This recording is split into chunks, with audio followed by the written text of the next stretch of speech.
asxaabta ku xiran channelkayga Yusuf Media meel walba joogtaan waxa ay leenahay ku soo dhawaada channelkayga haddii aad ku cusub tahay isar subscribe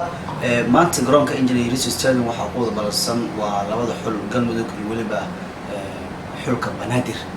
waana kulanka kala dambeeyska tartanka maamul-goboleedyada iyo gobolka Banaadir iyaduna labada xul dhanka taageernimada marka la fiiriyo aad ay u dhisan yihiin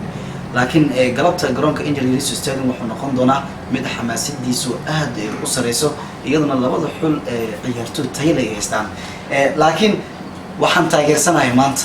waa xulka Banaadir inkastoo ay Hirshabelle ka hartay tartanka laakiin maanta waxaan guul u rajeynayaa xulka Banaadir inay koobka sanadkan ay hantaan FIFA Banaadir